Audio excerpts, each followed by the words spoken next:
So this is electric field inside a cavity.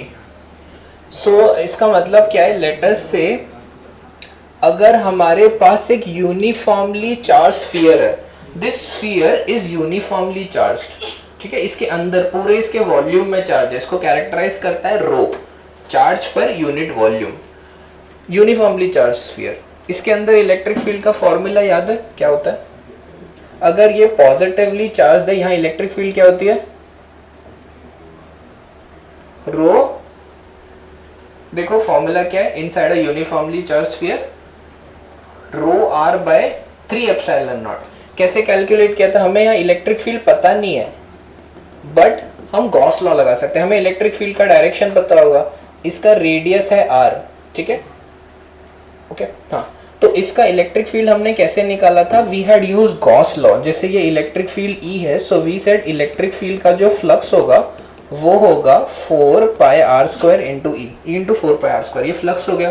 Flux को हम लोग कैसे लिखते हैं, q enclosed by epsilon naught. So इसके अंदर कितना चार्ज एनक्लोज्ड है, which is charge per unit volume into volume, okay, charge per unit volume, इसकी वॉल्यूम क्या है 4/3 pi r cube upon epsilon naught. तो ये दोनों इक्वेशन से ई आ जाएगा आपका, 4 पाई कैंसिल, आर स्क्वायर एक कैंसिल होगा, and electric field is rho by 3 epsilon naught r. So इसके अंदर इलेक्ट्रिक फील्ड जो होती है ना, बहुत इंपॉर्टेंटली आर के प्रोपोर्शनल होती है, डिस्टेंस बढ़ाने से इलेक्ट्रिक फील्ड बढ़ती है, समझ गए, it is linearly proportional to r inside a uniformly charge sphere. अब हम लोग क्या कर रहे हैं, let us take a separate question. आपके पास एक यूनिफॉर्मली चार्ज स्फीयर है और आपने उसके अंदर एक कैविटी बनाई है, let us say, so now we have a cavity inside it, let us say of some random shape. So मेरे पास एक कैविटी है, तो अब जो चार्ज है, दिस इज अ कैविटी, अब हमारा जो चार्ज है ना वो इतने रीजन में ही है। अब हमें इस कैविटी के अंदर इलेक्ट्रिक फील्ड चाहिए किसी भी पॉइंट पे। How do we find that, how do we solve this problem of cavity? हाँ, yes yes, very nice, yeah correct. कैसे, सेंटर ऑफ मास थोड़ा सा याद है, कैसे, थोड़ा सोचो कैसे करेंगे। हाँ, या something like truncated bodies, basic concept, perfect, या it is done using superposition principle. This system of a charge sphere with a cavity can be thought of as superposition of two systems.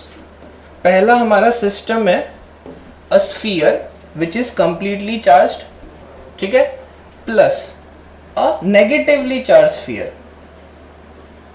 ठीक है। तो अब आपका ये जो sphere है ये पॉजिटिवली चार्ज है पूरा का पूरा, और ये पूरा का पूरा नेगेटिवली चार्ज है।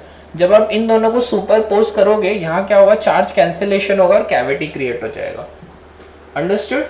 So we are superposing this problem. ये एक पॉजिटिवली चार्ज स्फीयर है पूरा का पूरा, और ये एक नेगेटिवली चार्ज स्फीयर है, दोनों को सुपरपोज करके कैविटी मिल जाएगी।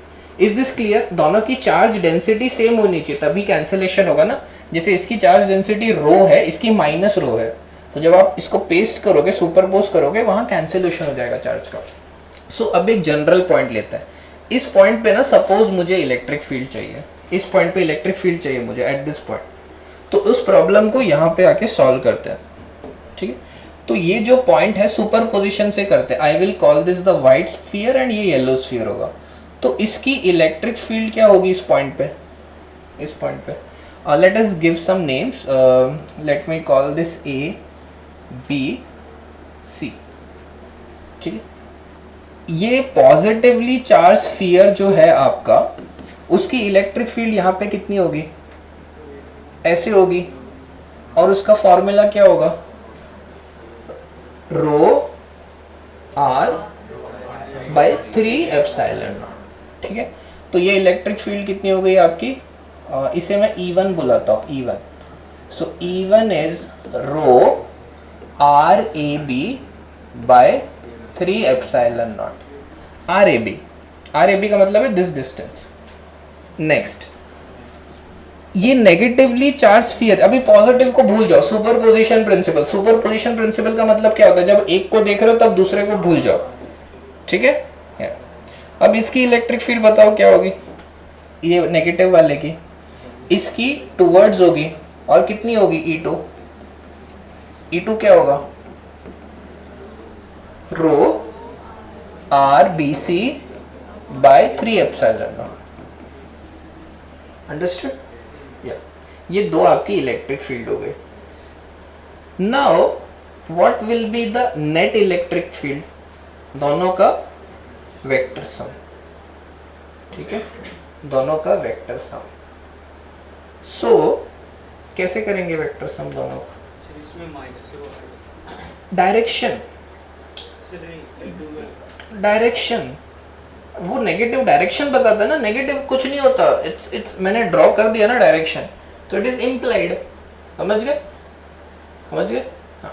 तो अब ना थोड़ा सा देखो, इसको ना वेक्टर फॉर्म में देखते हैं, हमें वेक्टर सम करना है ना E1 और E2 का। तो E1 एज अ वेक्टर क्या होगा अगर मैं इसको वेक्टर बना दूं? तो R ये AB वेक्टर, ठीक है, AB वेक्टर ही लिख देता हूं, AB vector. Is this clear? या क्योंकि इसका मैग्नीट्यूड क्या है, ये वेक्टर का मैग्नीट्यूड क्या है? Rho A B by 3 epsilon naught, और डायरेक्शन ए बी का ही डायरेक्शन है। सिमिलरली E2 वेक्टर फॉर्म में क्या होगा? क्या होगा? BC, समझे? Rho by 3 epsilon naught BC vector, BC। Okay, so अब E1 और E2 को ऐड करते हैं, उससे आपको ना पॉइंट B पे कैविटी, इस पॉइंट पे इलेक्ट्रिक फील्ड मिलेगी। इस पॉइंट पे इलेक्ट्रिक फील्ड है आपकी E1 प्लस E2, ठीक। उसको करके देखते हैं क्या आंसर आ रहा है E1 प्लस E2 करके। What is E1 plus E2? या जस्ट ऐड कर दो, जस्ट ऐड वेक्टर्स। सो ये हो गया rho by 3 epsilon naught times AB vector plus BC vector. What is that vector AB plus BC? What is AB plus BC? AC. AC vector. Okay. So this is the formula for electric field inside a cavity. What do you notice from this formula? Constant. Yes. See, AC distance तो constant है, इसमें B का कोई role है? B का B vanished, only AC। तो यहाँ electric field क्या होगी? देखो AC vector, electric field is along AC vector, तो मैं इसको प्लॉट करता हूँ यहाँ पे। Electric field is along AC vector, यहाँ क्या होगी? यहाँ पे rho by 3 epsilon naught AC vector, यहाँ क्या होगी? AC vector, AC vector, AC vector. This is the electric field at every point in cavity. Yeah. Yes, AC is the distance between the vector.